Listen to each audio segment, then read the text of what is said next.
I would really like a hand tattoo, but I don't know how to do it. Well, I can help. Come over here. First, start by making boxes on your fingers with your pen. This will help make the bones later.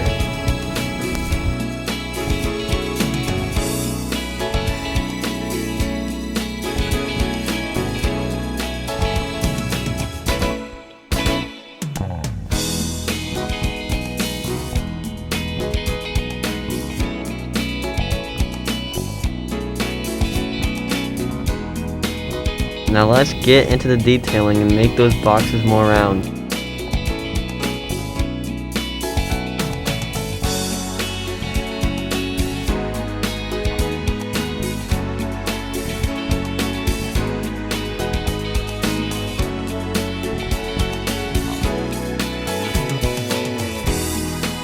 Should look somewhat like this.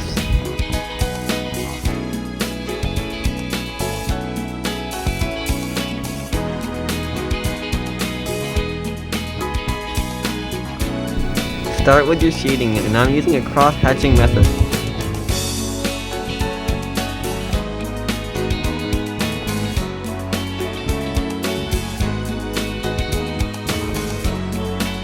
And there you go. Thank you for watching. Come back for more how-tos.